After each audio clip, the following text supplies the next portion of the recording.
Romans chapter 3, ESV. What advantage has the Jew, or what is the value of circumcision? Much in every way. To begin with, the Jews were entrusted with the oracles of God. What if some were unfaithful? Does their faithlessness nullify the faithfulness of God? By no means. Let God be true, though everyone a liar.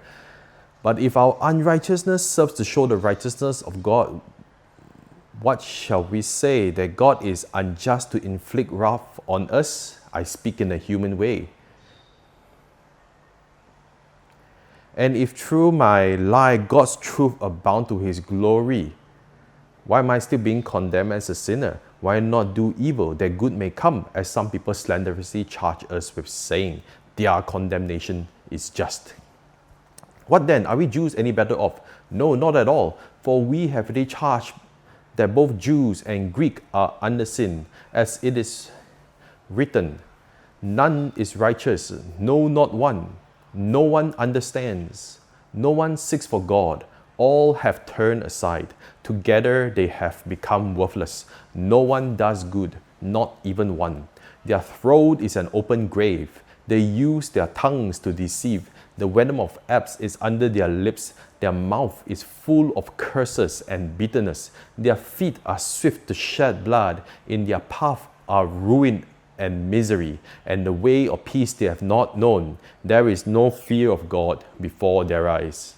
Now we know that whatever the law says, it speaks to those who are under the law, so that every mouth may be stopped and the whole world may be held accountable to God.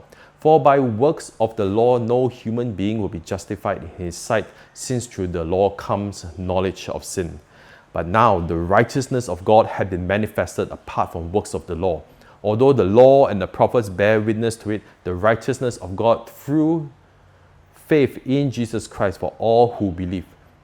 For there is no distinction. For all have sinned and fall short of the glory of God, and are justified by his grace through the redemption that is in Christ Jesus, whom God put forward as a propitiation by his blood to be received by faith. This was to show God's righteousness, because in his divine forbearance he has passed over former sins. This was to show his righteousness at the present time, so that he might be just and the justifier of the one who has faith in Jesus. What then becomes of our boasting? What then becomes our boasting?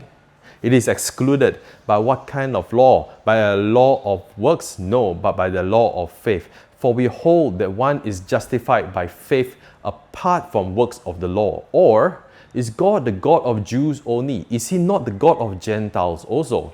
Yes, of Gentiles also. Since God is one who will justify the circumcised through faith and the uncircumcised by faith. the circumcised by faith and the uncircumcised through faith. Do we then overthrow the law by this faith? By no means. On the contrary, we uphold the law.